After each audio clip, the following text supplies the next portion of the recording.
देख सकते हैं सिम कार्ड बाहर है और भी एयरटेल का नेटवर्क शो कर रहा है, इसमें कोई सिम नहीं है, तो ये इसी को ई सिम है।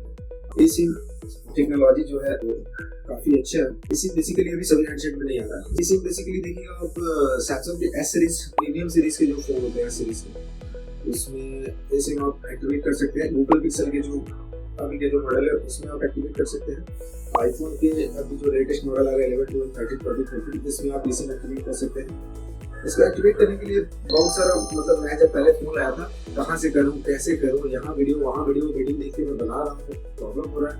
क्या एयरटेल स्टोर जाना पड़ेगा, जियो स्टोर जाना पड़ेगा, कैसे जाना पड़ेगा। मैंने सोचा कि मैं इसके ऊपर एक वीडियो बनाया, आपका हेल्प हो जाए, आपका टाइम बचे, आप इजीली बिना कहीं गए हुए इसी में एक्टिवेट कर सकते हैं। इसी बेसिकली दो ही कंपनी दे रही है हमारे यहाँ पे, चार प्रोवाइडर है सिम के। एयरटेल हो गया, जियो है, वोडाफोन है, BSNL है।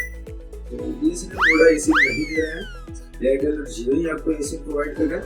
तो ये दो सिम को आप कैसे एक्टिवेट कर सकते हैं इसका प्रोसेस मैं आपको बताता हूँ।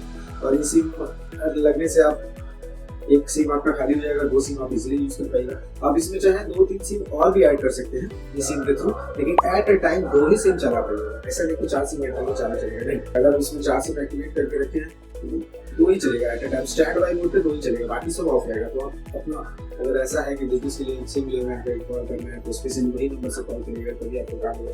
तो अब इस केस में आपको एक अलग से हैंडसेट स्विच ऑफ करके रखना पड़ेगा। इसमें ऐड सिम कर सकते हैं, जब जरूरत हो आप कभी कॉल करिए, बात करें। तो चलिए देखते हैं इसी को कैसे इजीली एक्टिवेट कर सकते हैं। कहीं जाने का जरूरत नहीं, घर पे बैठे हैं, कोई पैसा लगने का नहीं है, कुछ नहीं है, इसी आराम से एक्टिवेट कर सकते हैं। और इसी तरह से एक फिट है हम लोग का क्या, अगर फोन आपका कोई चोरी कर रहा है तो वो सबसे पहले देखिएगा सिम में से लेके फेंक देगा, आपका नेट वेट बंद है ना। तो अगर ई सिम रखिएगा, ई सिम में जो नेट है और आपका फोन लॉक है तो आप देखिएगा आपका कंट्रोल सेंटर भी एक्सेस नहीं कर पाएगा। सेटिंग आप जानते हैं आईफोन यूज करें तो इस केस में क्या है आपका वो अच्छा, अगर वो फोन स्विच ऑफ करने की भी कोशिश करेगा तो आपको पता है ये फोन फाइंडेबल है स्विच ऑफ के बाद भी, तो इसमें काफी हेल्प हो सकता है। आप चोरी होने के बाद iCloud से देख सकते हैं लोकेशन, मदद से आप देख सकते हैं। तो चलिए देखते हैं कि एयरटेल और जियो यही दो कनेक्शन दे रहे हैं तो कैसे एक्टिवेट करते हैं इस सिम को, इसको देख लेते हैं। कर लेते हैं पहले। आप देख सकते हैं इसमें एयरटेल का एक फिजिकल सिम लगा हुआ है। इसको इसे ही करने के लिए हमको एयरटेल थैंक्स ऐप डाउनलोड करना होगा ऐप स्टोर से। अगर नहीं आपके पास एयरटेल थैंक्स ऐप डाउनलोड करने के बाद अच्छा, इससे पहले आप चेक कर लीजिएगा आपको प्रोफाइल को देखना है। प्रोफाइल में ये ईमेल आईडी रजिस्टर्ड होना बहुत जरूरी है क्योंकि QR कोड वगैरह सब इसी पे सेट होगा, यहीं से आप एक्टिवेट कर सकते हैं। नहीं हो तो इसे एडिट पे टैप करके आप इसको कर सकते हैं। अच्छा, वो चेक करने के बाद आप देख सकते हैं शॉर्टकट में इसी का फैसिलिटी यहाँ पे कोई नहीं दिख रहा है, तो ये कोई बात नहीं। अगर मैसेज में जाइए, मैसेज में न्यू मैसेज का पोस्ट करिए, इसमें आपको 199 पे सेट करना है, सॉरी 199 121 पे सेट करना है। देख सकते हैं मैंने पहले से सेट कर रखा है। तो यहाँ पे कैपिटल में इसी लिखना है और रजिस्टर ईमेल आईडी जो आप ऐप पे देते हैं स्पेस देके वो ईमेल आईडी लिख के सेंड करिएगा। वहाँ से देखिए SMS क्या है, nice switch to SIM stream via Airtel thanks है, वहाँ पे दिखा भी रहा था, लेकिन एक लिंक आया है, इस पर क्लिक करेंगे जब तो वो देखिएगा वो मतलब शो हो जाएगा। ये देख सकते हैं एयरटेल ई सिम आ गया है। 24 घंटे के लिए आपका ई सिम का जो SMS सर्विस है वो ऑफ रहेगा, इसको आप ध्यान दीजिए। देख सकते हैं यहाँ पे आपको मोबाइल नंबर दिया हुआ, ये पूछ रहा है कि ई सिम आपको ये डिवाइस में चाहिए अनदर डिवाइस में, तो मेरे केस में ये डिवाइस। अच्छा, यहाँ पे 32 डिजिट का EID नंबर मांगा, ये कहाँ से मिलेगा, इसके लिए हम सेटिंग चलते हैं।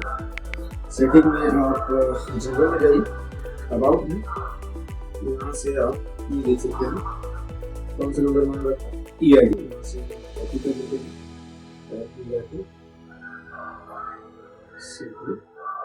पेस्ट कर लेते हैं, गेट वाया OTP क्लिक करते हैं 319044 मतलब वाईफाई से आप कनेक्ट कर लीजिएगा और नोटिफिकेशन पॉपअप शुरू हो जाएगा। ये देख सकते हैं ऐड डेटा प्लान, अगर ये यहाँ नहीं आता है इन केस या किसी वजह से हम कैंसिल कर सकते हैं तो यहाँ पे आप देख सकते हैं बताया गया है go to mobile setting tap mobile service add eSIM select and Airtel. Mobile से चलिए इसको क्लिक करते हैं, install new data plan, continue. अच्छा, ये एयरटेल प्राइमरी बिजनेस ये आप अपने हिसाब से सेलेक्ट कर लीजिएगा।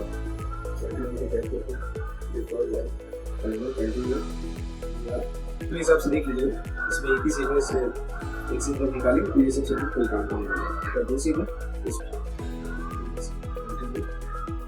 देख सकते हैं दूसरा नंबर भी, तो देखिए नीचे भी ये सब सारा ये ऊपर वाला सिम बंद हो जाएगा, नीचे भी चालू हो जाएगा। ये वाईफाई का आपका कनेक्ट कर लीजिएगा, चालू होने के बाद अपना फिजिकल सिम ये देख सकते हैं, ये एयरटेल आ चुका है, ऊपर वाला एयरटेल का काम नहीं है, कुछ समय बाद वो नो सर्विस हो जाएगा, उसको निकाल रहे थे।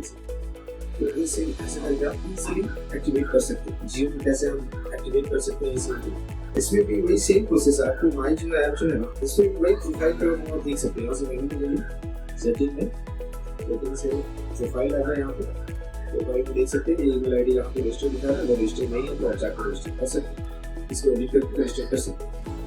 रजिस्टर करने के बाद इसमें यहाँ पे तो एयरटेल जैसे कोई सिम का मिलेगा नहीं, मैसेज भी जा सकते हैं।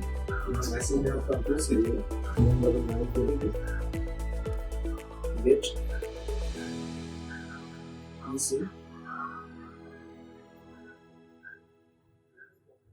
इसे स्पेस देखिए 32 डिजिट EID नंबर यहाँ से सेटिंग्स आपको मिल जाएगा। सेटिंग जनरल विदाउट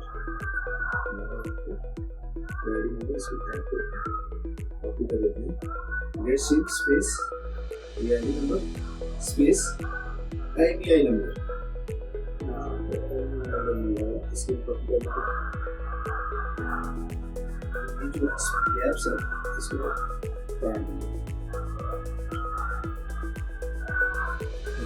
इसको सेंड कर देते हैं। देखो क्या सारा मैसेज में रिप्लाई 1 का एक कंसर्न मांग रहा है, तो इसमें हम रिप्लाई 1 कर देंगे। और यहाँ after the concern you will receive a call from us, तो यहाँ हम 199 पे 1 रिप्लाई कर देते हैं। Thank you for giving the concern to change eSIM upgrade. Change eSIM upgrade. देखिए SMS के बाद ये डायरेक्ट यहाँ पे पॉपअप शो हो चुका है। ये सिम ये भी आ चुका है आपको, यहाँ पे क्लिक करें इसमें एक्टिवेट eSIM ऑप्शन आ गया। रिटर्न और मोबाइल पे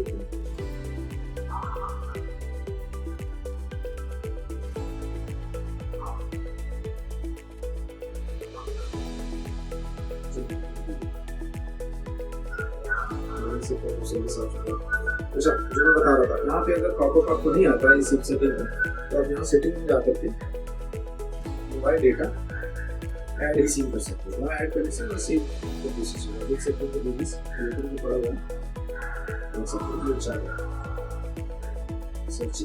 तो ये पुराना वाला जी नहीं है, नया वाला जी एक्टिवेट हो जाएगा। इसमें भी 24 घंटा बाद ही आपको eSIM का ये रहेगा। चलिए आशा करते हैं आपको eSIM के बारे में जो भी जानकारी दिया गया आपको समझ में आया हो। कुछ भी इससे और दिक्कत हो सकता है तो आप कमेंट करिए, हम रिप्लाई जरूर करेंगे कि कहाँ आपको दिक्कत हो रहा है नहीं हो रहा है, eSIM आपका एक्टिवेट होने में क्या प्रॉब्लम है क्या नहीं है। और आप अपना फ़ोन को हमेशा अपडेट रखिएगा, जैसे अभी 17.2 पे चल रहा है तो उसको अपडेट रखिएगा। आशा करते हैं ये आप भी अपने फ़ोन में eSIM को एक्टिवेट कर लीजिएगा आराम से, बिना कहीं गए हुए, बिना किसी से पूछे हुए। इतना वीडियो बना रहे, इतना हेल्प आपको हो जाए तो हम समझेंगे कि चलो वीडियो बनाने का मेरा जो सब्सक्राइबर है वो खुद से एक्टिवेट कर पा रहे हैं। कुछ ऐसा रॉकेट साइंस नहीं है, ईजी सा प्रोसेस है। देखिए जो चीज़ का जानकारी नहीं होता है तो हार्ड लगता है, जानकारी होने के बाद चीज़ें नॉर्मल हो जाती है। कमेंट जरूर करिएगा आप eSIM खुद से एक्टिवेट कर पाए कि नहीं कर पाए, कहाँ दिक्कत हो रहा है, क्या प्रॉब्लम हो रहा है, सबका जवाब हम देंगे। आपका कमेंट पे इंतजार के लिए बैठा हूँ। चलिए धन्यवाद।